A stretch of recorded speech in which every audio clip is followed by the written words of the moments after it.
रखा। अचानक ज़ैन को गार के फर्श पर एक टूटा हुआ आईना नजर आया।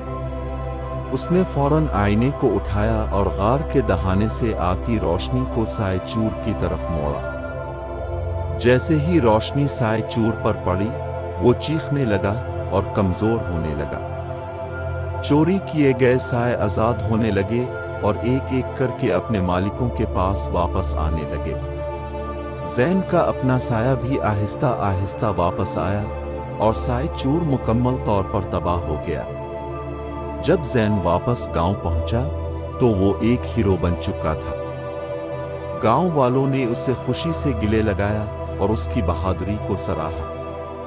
दादी ने ज़ैन की तारीफ की और कहा, रोशनी हमेशा अंधेरे को शिकस्त देती है, बस हमें इसे ढूंढना और इस्तेमाल करना होता है। इस दिन के बाद गांव में हर साल रोशनी का त्यौहार